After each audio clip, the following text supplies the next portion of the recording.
ভারতবর্ষতে প্রধানমন্ত্রীর বাইরেও আর একজন শ্যাডো প্রধানমন্ত্রী থাকে, মানে পিএম এর বাইরে একজন শ্যাডো পিএম বলে কয় তারে।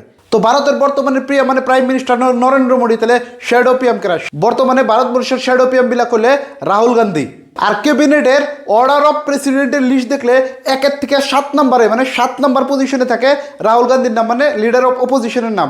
হে একটা ক্যাবিনেট পর্যায়ের মিনিস্টারের বরাবর মানে সমান সমান পাওয়ার থাকে। আর এনে রাহুল গান্ধীর অধিকারের কথা কই বেড়ালে লিডার অফ অপোজিশন হিসাবে সরকারে বানায় না প্রত্যেকটা নীতির সমালোচনা করার অধিকার রাহুল গান্ধীর থাকে। মানে সরকারে যে আইন বানাবো সেটা রাহুল গান্ধী সমালোচনা করা হবো।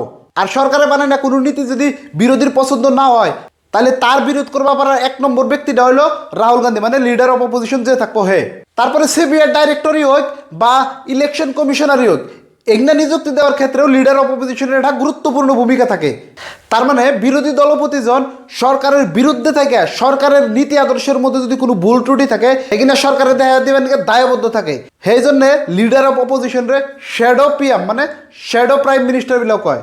তারপরে যদি আর দরমহার কথা আলোচনা করি তো লিডার অফ অপোজিশনে মোটামুটি 3,30,000 টাকার মতো দরমহা পায় মান্থলি। তারপরেও লিডার অফ অপোজিশনে জেড প্লাস সিকিউরিটি দেওয়া লাগবো, দিল্লির মধ্যে একটা ঘর দেওয়া লাগবো। তারপর কত কত স্পেসিফিক জায়গা আছে যেগুলো দেওয়ার জন্য ট্রাভেল অ্যালাউন্স মানে আহা যাওয়ার খরচা এগুলো ফ্রিতে দেওয়া লাগবো।